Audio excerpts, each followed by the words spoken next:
Welcome to the Conscious Pivot Podcast with international speaker, business mentor, best-selling author of Pivot, and your host, Adam Markel. The Conscious Pivot shares the stories and wisdom of people who have successfully reinvented some area of their business and personal life. You'll gain powerful insights into how you can fully embrace new opportunities, increase your performance, and master the art and science of innovation and resilience. So please join Adam as he guides you on your conscious pivot. Hey, everybody. Welcome back to another episode of the Conscious Pivot Podcast. I'm your host, Adam Markel, and I'm loving life today. As I like to say in the morning, I love my life. Well, that's not a guarantee that every day is going to be simple or easy. In fact, most days are not. Most days are challenging. And so this time of the day, sort of middle of the afternoon, I'm, if you asked me in a moment of weakness, I might say, I'm not so happy right now. but most of the time I have this wonderful my wife Randy, who is just a wonderful mirror for me. She will come up to me and she'll say, "So you loving your life right now? You loving it no matter what, and all that kind of stuff." Well, I am absolutely full on just thrilled to be here in this moment, and I know part of it is because I've got a great guest on the show today. So I already know that his energy and mine will blend really well. He's a guy with a lot of good energy, not just energy, but a lot of really good energy. He's done amazing things in his life, and I'm going to read a bit of his bio, and then we're going to dig right in and talk about some things that are going on in all of your lives right now. So Commander Rorke Denver has run every phase of training for the U.S. Navy SEALs and led Special Forces missions in the Middle East, Africa, Latin America, and other international hotspots. He starred in the hit film Act of Valor, which is based on true SEAL adventures. His New York Times bestseller, Damn Few, Making the Modern SEAL Warrior, takes you inside his personal story and the fascinating, demanding SEAL training program. In his second book, Worth Dying For, A Navy SEAL's Call to a Nation, Rorke tackles the questions that have emerged about America's past decade at war, from what makes a hero to why we fight and what it does for us.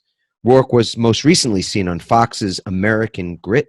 The series followed 16 of the country's toughest men and women as they faced a variety of military-grade and survival-themed challenges set in the wilderness. Commander Rorke, it is a pleasure to have you on the show today. Thank you so much for being with us. No, thank you, brother. I appreciate it. It's so funny. Just at that moment where I was finishing up your bio, Siri, for some reason, decided that something I said triggered her. Siri got triggered, decided to speak out loud. I wonder who else is listening, but that's right. A conversation for another day. What is your CV, your curriculum vitae, your bio is incredibly impressive and very diverse. What is not a part of that introduction that you would love for people to know about you? I'm a big reader. Being a reader has been an unbelievable kind of gift from early in life. I did not like the confines of kind of the four walls of a classroom. It's not a place I thrived or flourished, but my dad might be the most well-read person I've ever met. I mean, I'm sure I've inadvertently met somebody that's read more than him, but not many.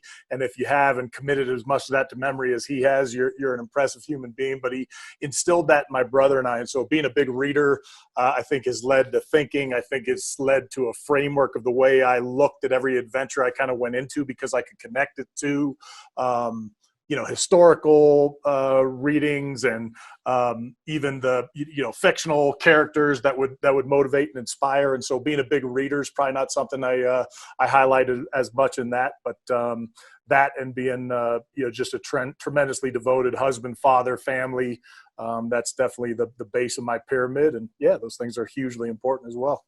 Yeah, it's interesting. These are back-to-back podcast sessions for me today. And right before you and I started, I had just finished up a podcast with Jack Canfield, and the author of The Success Principles and Chicken Soup for the Soul, etc. And he was telling me he's read about 1,000 books, and only reason he knows that because somebody had asked him, so he had to do the research and figure out somehow how many books he's read. So I think he and your dad are like neck and neck when it comes to that. We got to get those guys introduced. For sure. Why don't we dig in and let's start with a bit of your history. So I'm here in San Diego. You are based in San Diego, and for folks that don't know, I think the SEALs, there are kind of two sets of teams. Now, if I botch this, you just correct me right on the No spot. problem. Yep. Because I had met a Navy SEAL instructor whose name is, I'm just drawing a blank on it at the moment. Hopefully, it'll come back. But he basically told me there's sort of two sets of teams: there's the odd and even. And I forget which, but let's call it 1, 3, 5, 7. I don't know if there's a 9, and then 2, 4, 6, 8. Yep. And we got one team that's based here in Coronado, right, in San Diego. Correct. And you got another team based on the East Coast. I don't know if it's Virginia or something like that. Yeah, exactly, in Virginia Beach. And the teams, each number you quoted, 1, 3, 5, and 7, those are all individual teams. So all those teams are on the West Coast, odd numbers, even are on the East Coast.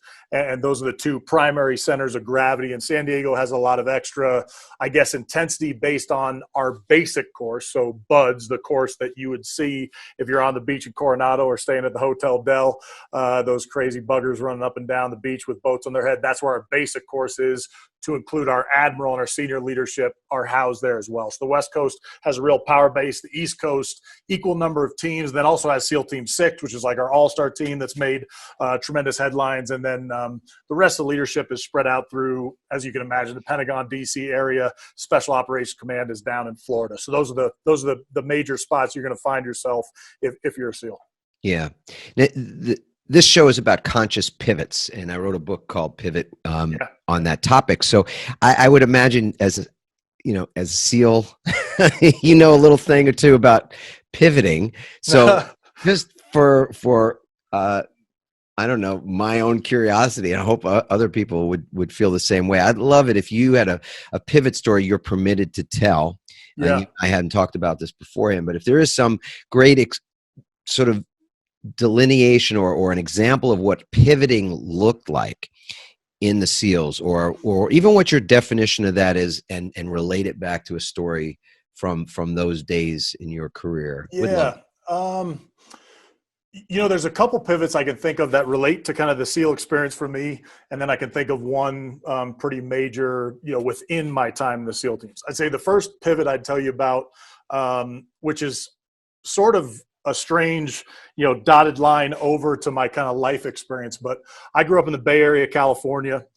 This is right in the heart of Silicon Valley before it had exploded into a place where if you haven't sold a .com, you ain't living in the street I grew up in. I mean, the house I grew up in was like my dad bought for like $100,000, something like that in the 70s. And he thought it was the worst decision of life. It was on sale last year for $4.6 million. It has not changed. It's the same paint, same basketball goal. So when I was there, we thought it was a normal place to grow up. It was, apricot orchards and, good schools, good people, upper middle class, very, very upper class in the hills above us. But being an athlete and being a successful athlete in high school, I probably had a good kind of easy entrance into the popular group of kids. That being said, the controlling power of the popular kids were wealthier kids and kids that, just maybe could flash a little bit more and kind of ran the school. But sometime around middle school to high school is when I think most people start dabbling with drinking, drugs, and things like that. For whatever reason, I had some level of self-possession, and my brother's the same, where we just didn't start. I never touched a drop of it. I didn't drink. I've never done any drugs besides, the occasional Motrin or something I needed from a doc.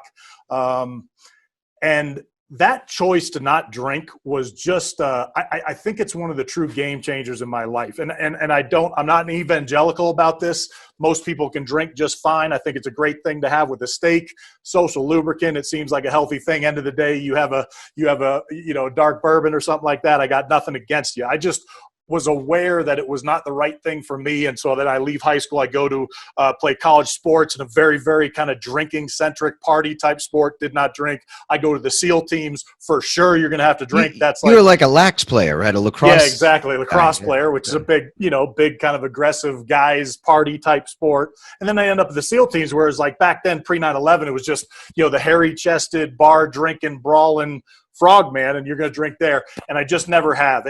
And there's something about that path, both the fact that I think I have a personality that can go to excess in a lot of things I like to pursue, it just really proved to be an unbelievable kind of choice in my life. And particularly as a leader, I found myself in a unique spot where I never really compromised myself. I mean, I saw other, SEAL officers get carried out of the bar by their guys because they'd overdone it. And you're like, look, man, those guys have you now from here on out. It's like you're going to tell them tomorrow to show up on time, and they'll be like, hey, sir, we had to drag you home last night, so we'll be a little bit late if we want to. There's that level of what you kind of give up as a leader. So I think that was kind of one of the first big pivots in my life.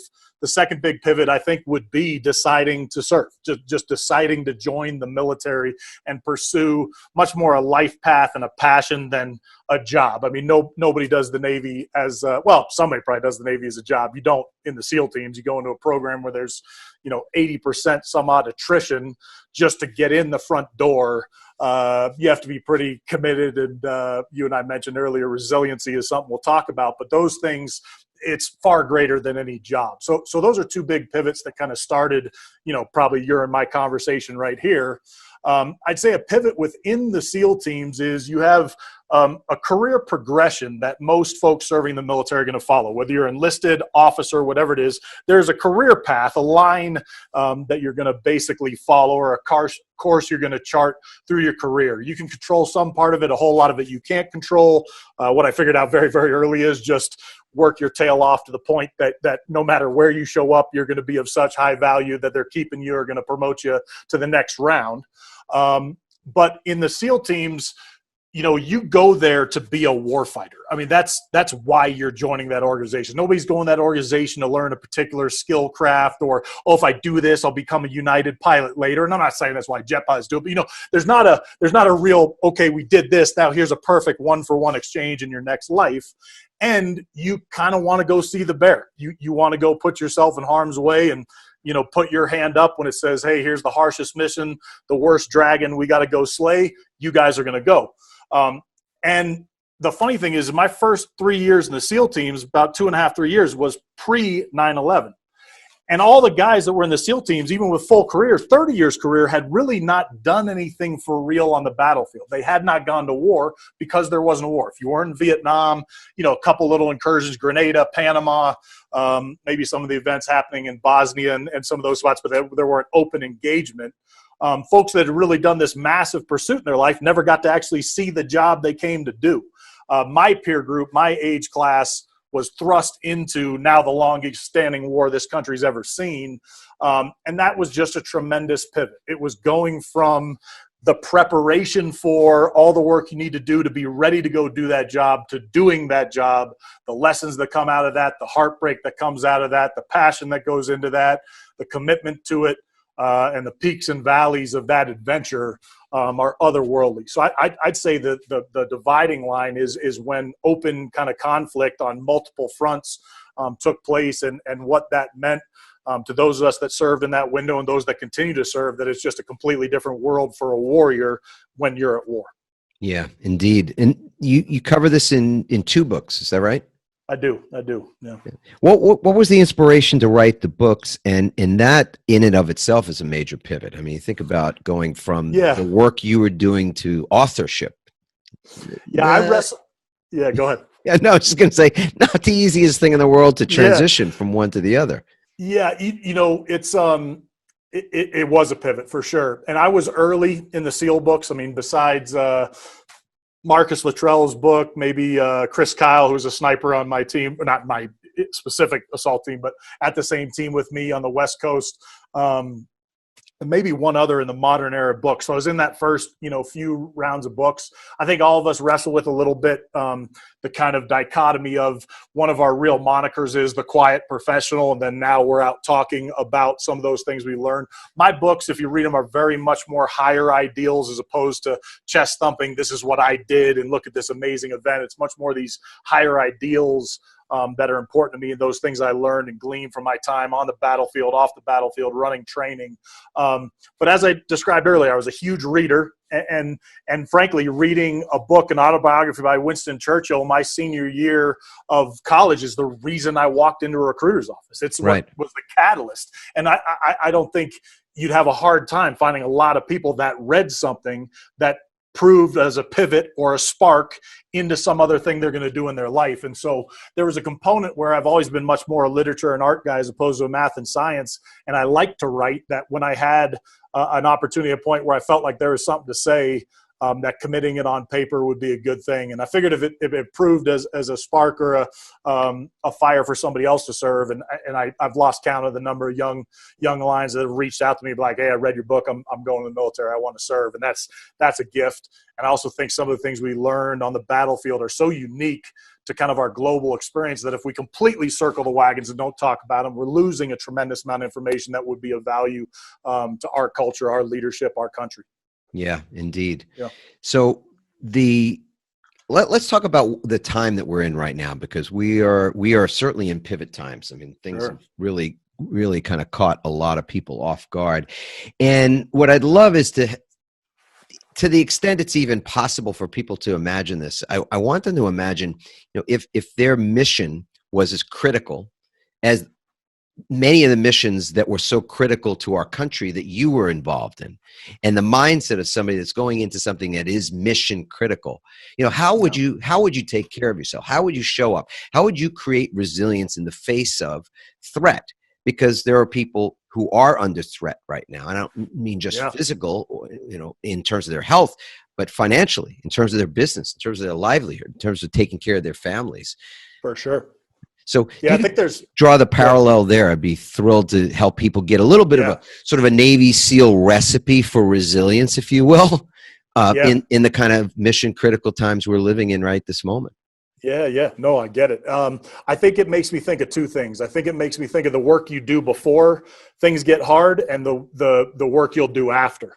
So in my mind, if you haven't in some ways prepped by testing yourself, pushing yourself, suffering, leaning into pain, and doing things that kind of inoculate you to hard times, you are not going to be as armed for those hard times as those of us that have. I mean, the fact of the matter is I haven't called too many SEAL teammates to ask them if they're okay, because I know the answer. They're okay. I mean, they might have had to adjust their job or hold tight a little more than they normally would. But I know, we could go down to the full zombie apocalypse, and our guys probably have some perverse desire to see how that would play out if it was just a gun on your back and some water, and how long you'd survive the worst case scenario. It's some part of, I think, probably our strange fantasies and the way we look at the world.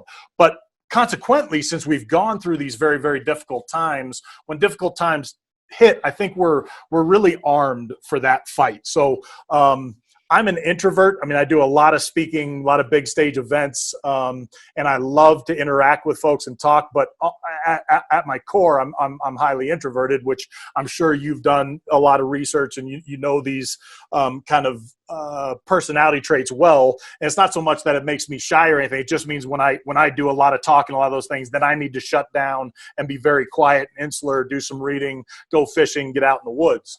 So when you self-impose or nationally impose me just sitting in my house with my girls who I care about more than anybody else and a whole bunch of books I haven't read, it's almost like my ideal social scenario. Other than I'm not sure when the next convention is going to come up, which is where I make my money, it kind of suits my personality well. So the first phase is kind of the preparation for tough times. And I'll tell a resilient story in there.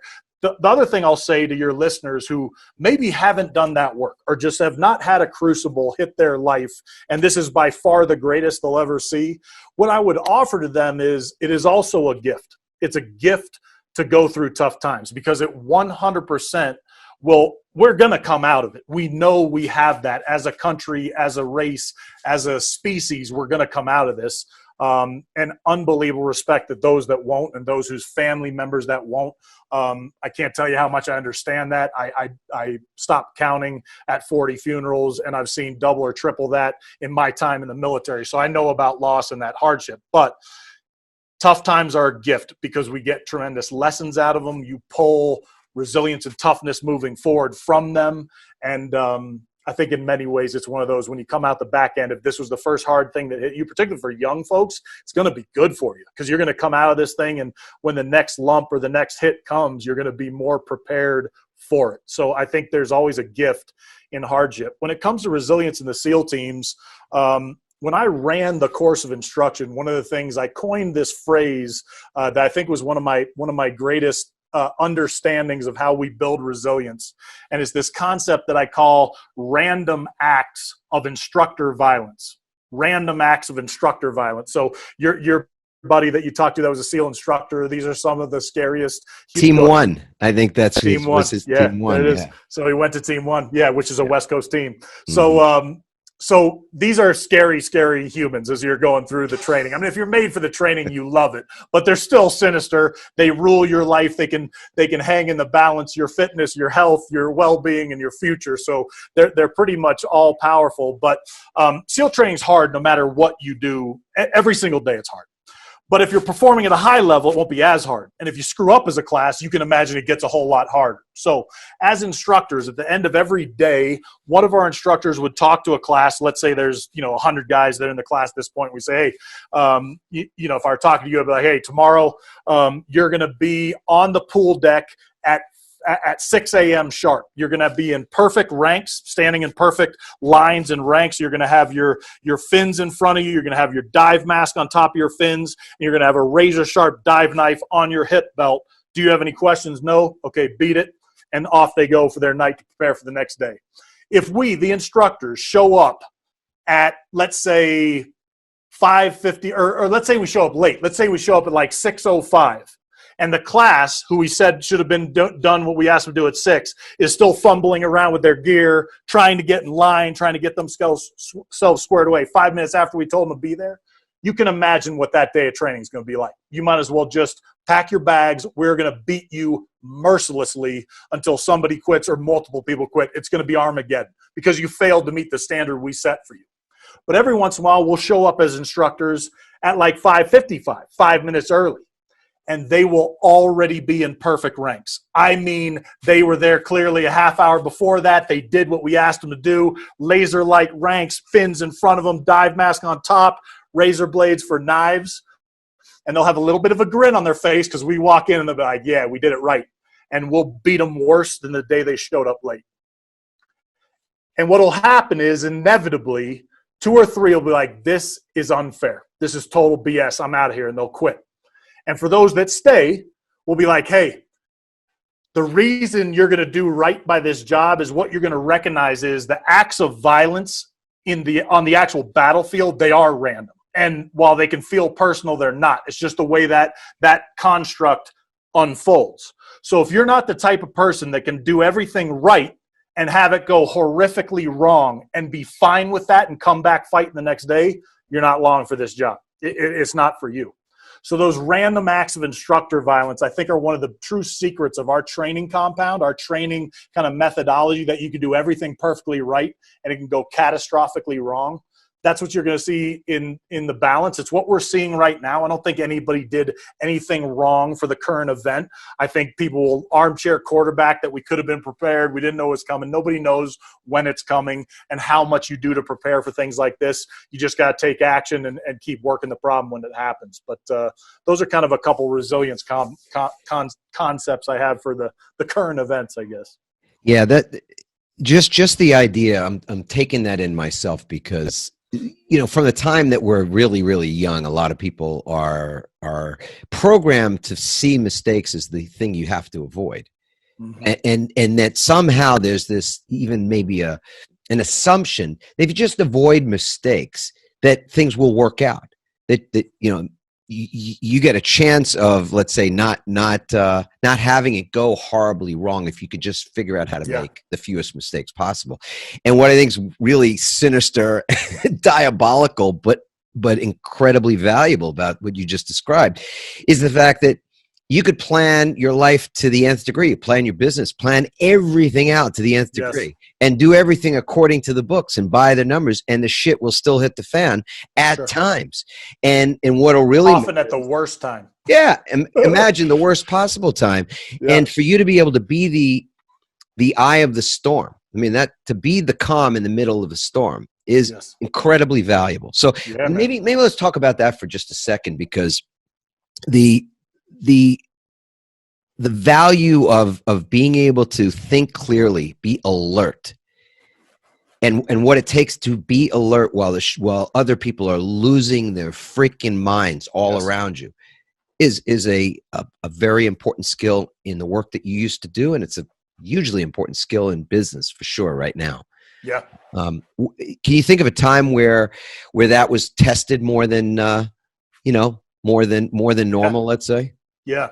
Well, the real beauty of SEAL training, as I'm kind of mentioning with that random acts of instructor violence, is the unbelievable level of preparation we put in and how intense and visceral we make that training. So there's almost nothing I saw on the battlefield. Well, we certainly had curveballs and challenges and things that I didn't expect in the moment. I don't remember many times where I was like, holy shit, I never thought about that unfolding. Like, we had kind of done the work to be prepared to what we would bring to bear in any given fight. And then it just comes down to creativity and confidence and your ability to kind of keep your head, as you said. If people haven't read Rudyard Kipling's If, that poem, they should read that if they want to talk about keeping their heads when others are losing theirs around them. One of the great stories ever about that concept. People ask me a lot, what's the number one thing I ever learned in SEAL training?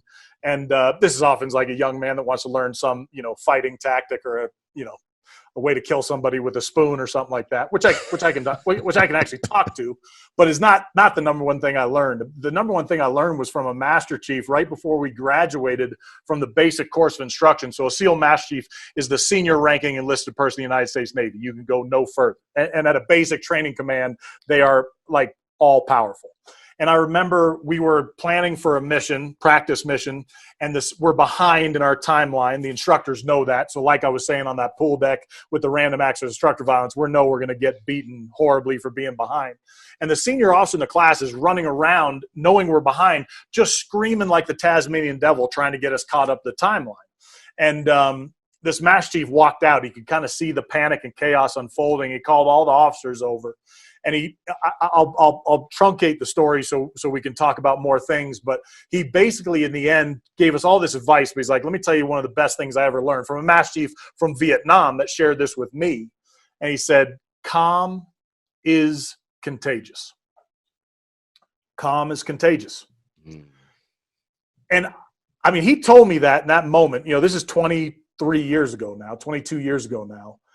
And I don't think anything ever served me better in my entire time in the military. I mean, I never saw a mission or a gunfight going so perfectly that if a senior leader or the officer in charge or the senior enlisted in charge lost their head, that it didn't fall apart or go off the tracks. And I never saw anything going off the track so bad if the folks in charge kept their head that it didn't at least stay the same or get better. Yeah. And it really is true. Calm is contagious, particularly as a leader. If you keep it together, others will keep it together. If you lose it, they will lose it for sure. Indeed. Yeah. You and I, right before we turn on the record here, we were just chatting about Jones Beach, and you know that beach, and yeah. They're just as I guess a disclaimer here. I'm not comparing our service at Jones Beach to your service, sir. Yeah. And thank you for your service, and everyone else who's out there doing the work that they're doing. I'll say this, however, about the work we did. It was we were outmanned pretty much every day, unless the ocean was like a lake, and we had those days for sure, and we could just look at girls that day. I mean, we could just be lifeguards in the best sense of what that was like. But most days there were rip currents, and the ocean can be a really cruel taskmaster. I mean, without no controlling Mother Nature. Oh yeah, and that can be a beast. And when you got 100,000 people on a half a mile square piece of sand, and there's 20 lifeguards to at 10 at a time protecting the people who are in the water, it's the odds are not exactly in our favor. But when I was 19 years old, we had somebody go down and had to do a full-on search and rescue to find this person. Dark, cold Atlantic water. You're in the water 90 minutes, and you're blue, you're shivering. We got no gear. We're just diving down 10 feet into the dark, trying to find something, kind of hoping you find and hoping you don't. It was really scary as shit at 19. But when that whole thing unfolded, it was devastating to sit with a captain of our field and find that, this guy was gone. They found him days later on the jetty at Field 1. Yep. And he said, look, we've got to learn. We got to be able to come back from this. Everybody's got to get up in the stand, because the people that are on this beach are going to be here tomorrow again. Yes. And we've got to be impeccable. So he said, look, we got to learn our lesson from this first. And secondly, well, we've got to commit to a higher standard for sure. And that standard for us became, it was actually something I talk about in my TED Talk, that we committed that no one would ever go down on our watch again. He actually made it pretty clear when he said, look, you either make the save or you die trying. So it was just, that was the mantra. You didn't go in the water and not come out with somebody. Yeah. And he said, we've got to have each other's backs to do this, to be so outnumbered as we were, and Mother Nature being so completely oblivious to us. Yeah. We're just so insignificant, but we had to have each other's backs. And actually, for those of you watching on YouTube, I'm wearing a shirt right now that says "Got Your Back." So I want to get a sense of how important that principle has been for you in your career as a SEAL, and then leaving the SEALs, coming out of the military. What's, how important is it that you are maintaining some of those same philosophies and bringing them to life in the work that you do as an author, as a speaker, et cetera? Yeah. I mean, the premium on trust and taking care of one another is, I think it'd be hard to put any stakes higher than in combat. One of the reasons we push training to that such, far limit and extreme, and frankly to the breaking point, is that we make sure the one thing that's a guarantee is that the person on the right and left of you, in front of you, behind you, are at a minimum going to never give up. And we drill that in from day one. I mean, you drill that in from boot camp, and then at SEAL training. Even the most simple tasks, like if you have to run, like if you're running the chow hall, you're going to the bathroom, you need to go get a piece of gear that you forgot or you needed, you do not run alone. You will never see a singular person, candidate, student, running through training. At a minimum, you will be in what we call a swim pair or a swim buddy. So it's like, look, hey, I just got in trouble. I'm going to go get beat mercilessly. Like, a buddy will just jump up and start running with you and be like, it's probably going to happen to me too. But you cannot go anywhere without a buddy. On a swim, if you're further than 6 feet apart, you can fail the swim because you left your swim buddy. You did not keep that two-person integrity. Then it builds up to, 4 guys, 8 guys, a squad, a platoon, an assault force, whatever that might be. You leave nobody behind. Leave no one behind. Yeah. And we've made a very conscious decision also on the battlefield, though, that there's there was, I think, a pre 9/11 romance of we mean so much, leave no man behind, that 20 of us would die just to pull a dead teammate out of the fight. You also recognize in real war, and that was kind of a pre-war convention, that yes, we're never going to leave somebody behind. We're never going to not go searching for them and go find them. There are times when we had teammates die on the battlefield, and more people are going to die if we try and throw you on our shoulder or do something else to get out of there. And every one of us would be like, hey, if I've turned into a piece of meat, you better go. I don't need you can have a headstone at Arlington. You don't need to have my body in it. I'd much rather see you guys see the end of the day. But we're talking the most extreme possible case in our line of work. If somebody is in the fight and still fighting, nobody's leaving that person's side until we get everybody out of there. And so it's a remarkable thing when your foundation is knowing that the people you're around at a minimum will never fail you or never quit you. And it's very hard to replicate, as you mentioned, or it's much harder, I guess, to replicate post my time in the military. I know those guys would do the exact same thing in our post-military life when I'm around them, and I can feel that, and it's a special thing to be around. I come from a family that, my brother, my dad, my mom, all those people, I think, are very much the same way. We have that kind of commitment to each other, and so that's real special. But those are bonds that, like I said, are exceptionally hard to replicate in your next life. And I think it's why a lot of guys and gals that come out of elite units in the military do struggle sometimes in their next life, because they just don't feel the same level of purpose and commitment of those around them than the whole block of time they spent doing what we did. It's special. Yeah, that's one of those enigmas, I suppose. And maybe it's, I don't know, not an enigma, but the idea that somebody that's given so much of themselves on behalf of their country and put in that service, that they could be lost at the alarming rate that we see Yeah, military service people are kind of lost when they leave. I mean, and the yeah, suicide rates and other issues are yep, pretty, um, they're unacceptable. I yeah. don't even know what to say. It breaks anybody's heart It to does. just see that, It's or one hear thing about it. that we do exceptionally well in the military is build everybody up to the point of performance. We don't have an excellent on ramp. I heard one of my buddies talking about it's like you're going over a bridge. The military builds you up to this bridge. The bridge doesn't go down the other side to land you back into your next life. I mean, we're much more cognizant of now. Yeah, the off ramp. Tremendous programs. Yeah, the off ramp, both within the military and then amazing post-military civilian or nonprofit veterans service organizations that are trying to figure out how to get employment, enjoyable activities and connective activities for veterans so they don't feel lost. They don't feel rudderless when they leave. I was very lucky in my departure. I mean, I don't think I've ever defined myself by any one chapter in my life. I feel real lucky that I love history, but I don't live in the past. I live in the present and as how I'm moving forward.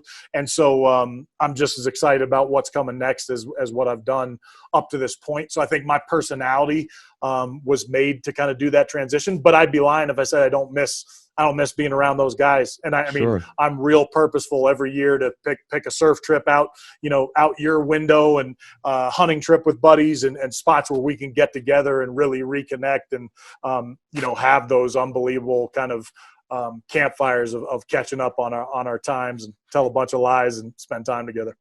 I think reinvention is one of those skills that we've got 4 kids and we always wanted them to be independent thinking of that was like our early parenting. Yeah. That was the only thing we really had to go on was we wanted, not a whole lot of blueprint for what to do as a new parent, but we wanted our kids to be independent thinking. Mm-hmm. And now I would add to that I want our kids from our example to be able to pivot in a way that is not seamless but is just doesn't involve suffering. I mean, reinvention is something that we're I think is a thing we do sometimes because we're forced to do it, and other times it's simply because we're able to recognize that we're not. There's seasons to everything. Like you had a season as a SEAL, for sure. And now you have a season as an author and a speaker and other things.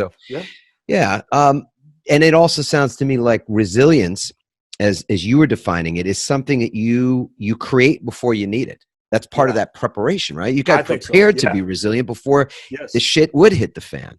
For sure. Yeah. I mean, there's no team, no high functioning, high performing team that, doesn't play and kind of rise the occasion. I have this idea that, and it's not, I didn't coin this phrase, but that people don't usually rise the occasion. We certainly don't see it on the battlefield. People rising the occasion. What we see is them degrading to their level of training. So if your level of training was exceptional, then you're probably going to have exceptional performance, even if it's going south. If you had piss poor training, you're probably going to have piss poor training or performance. You're not going to be able to fake it. And I would imagine when you look at, any of the great dynasties in sports, I mean, you look at the current, or most recent Patriots, you look at the Bulls with, Jordan and Pippen and all those guys. I would bet if you went in there, well, we know it from the reading of knowing how they did things, but you go into their practices and their practices are different. They prepare harder, more focused, more driven, more dialed into what the culture and the commitment to the goal is. And so the performance matches that. They perform based on the way they prepare for the event. I was at that Super Bowl a few years ago in Houston when it was the Pats against the Falcons, Atlanta. Yes. And I was with Getty Images, so I'm with the guys taking the photographs. I mean, the only people that are in front of Getty Images is NFL Films, and they're a half inch in front. I mean, you're right on the field, and I'm running their little SD cards because they're posting pictures. So I'm just like a little gopher out there, but I get to watch this game standing on the sidelines. And in the pregame, Brady is throwing little out routes, little slant routes to, Edelman and all his receivers. And I remember one where Edelman kind of just went straight out and went to the side like a post or a slant, and he's feet from me, and Brady throws this pass that I'm telling you, Edelman could have had his eyes closed and had his hands out, and that ball was there. But I saw him reach a little bit to grab the ball, but it was right there. And I saw Brady like snap his fingers back, get back here, run it again. I mean, he was off by inches with that pass. And he's like, we're running again. I'm not going to have that be the pass. I'm practicing throwing. I mean, you're just like, these folks are playing a different game right now. It's really something. It's really something. Sports is always a great analogy for those kind of things as well, because the performance is so – you can judge the performance on the day. That's right. Clearly. And something like Jerry Rice, I heard stories of how with, what was it? Joe Montana. That's it. Joe Montana. You're a Bay Area kid, right? Yeah, so, man. I mean, he would run these routes, and every time, like you say, like 10-yard little button hook or something, and he'd take the ball, catch it, and then run into the end zone. Every time he would catch a pass, he would run the the 90 yards into the end zone, because that's what he was literally. That's where he was meant to be. That's all I'm going to be, is in the end zone after every single one. And he just the guys that were on, that he was mentoring by his example as well. He's like, that's the standard. So, and that's that like infectious, like where you say calm is contagious, excellence is contagious, intensity is contagious. Like all these things feed off each other. So, I mean, you imagine, I don't know what the NFL season is going to be next year based on the state of the world, but I wouldn't be betting against the Tampa Bay Buccaneers with Tom Brady showing up. No, I mean, that guy's going to show up, and that locker room is going to be instantly transformed. If you think people are going to show up and be like, let's just blow this one off, that ain't going to be the case. Ain't happening. Way. Yeah. Nope. All right. So as we wrap up, I would love if you could share one thing that you do currently on a daily basis, a ritual to help you to build your continued resilience. Because now part of your performance has to do with the skill with which you communicate, both in writing and verbally and in other scenarios as well. So what's it look like for you right now to build resilience? There's a couple things I do. One thing I'll say, which I know will resonate with you, because I watched a few of your videos and looked at some of the things you talk about, is I do think a lot of people have separated physical, mental, and spiritual as if those are all not interrelated and connected to everything we do. So if you think your physical fitness doesn't directly relate to your, mental and kind of spiritual and emotional health, these are all ecosystems that I don't think they're like a tripod. You're not going to stay up if you don't have one of them. So the massive amount of physical fitness we had in the SEAL teams was one of our pillars. I mean, it just was, we are going to be physically harder and more prepared for the challenges we'll face than anybody else. So consequently, we were.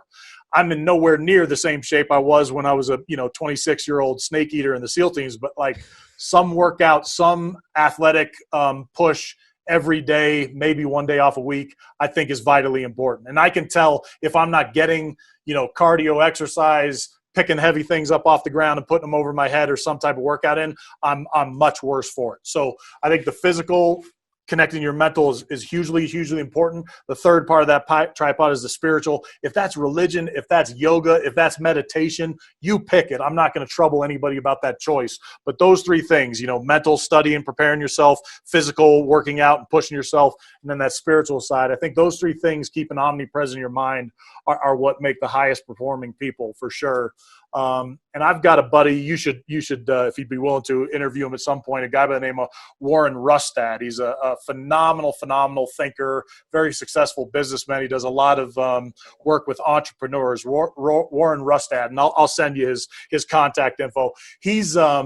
He's one of those guys that he's a real mentor of mine, but he's very much about morning routines. So he's very big into I will not ever take anything from Warren and not give him credit, but it's kind of this 10-10-10. He does like 10 minutes of basically breathing or prayer or meditation. He does 10 minutes of kind of just thinking, just centering yourselves and thinking on things, and 10 minutes of reading. So there's not a day in the calendar year that Warren doesn't start with those three things. and talk about just a discipline that takes place every time in the morning to set yourself on a course of excellence and focus and drive. So I've been trying very much to kind of implement a variant of his with workout and kind of breathing and thinking. And it's pretty good. The first thing you do when you get out of bed is have a discipline system to kick the day. Warren knows what he's talking about on that one. Agreed. Yeah. I will say that the morning ritual for me is everything. It's been awesome. The one thing for the better part of 10 years that has just, it's so dependable, so reliable. I'm going to get a fruit that looks very much like the seeds that I plant at the start of the day. Yeah. So Emmett Fox is one of my favorite metaphysical teachers. And again, as you said, whether it's meditation or it's stillness or it's just being quiet with yourself. Yeah, man. I'm a big prayer guy, but not everybody is, and that's totally cool too. But I love Emmett Fox, and this one book, Around the Year with Emmett Fox, is a great way for me to begin my day. And my typical waking ritual, which I think is also really powerful, I'll remind myself of it as often as possible. I'll do it right now for everybody as well, which is that we get to, if we're really, really lucky, we get to wake up again tomorrow. If you're listening to this, watching this, clearly that happened for you today. And when you went to sleep last night, there was no guarantee that was going to happen. In fact, we know right now in the middle of this crisis we're all seeing unfold, that there are people who are not going to wake up tomorrow. And that's as you say, it's both a tragedy and an opportunity at the same time. And so for us, when we realize we have been given another day, there's a significant charge to that. There's a responsibility. What are we going to do with that? What's the creative opportunity in that new day we get? So to me, step one, wake up. Let's all agree to do that. I hope everybody's willing to agree to that, right? Yeah. Step two, what kind of gratitude can you cultivate in that moment? If for nothing else, then the opportunity of the day that you've been given, whereas other people not been given that. And lastly, what's the first thing you say in the morning?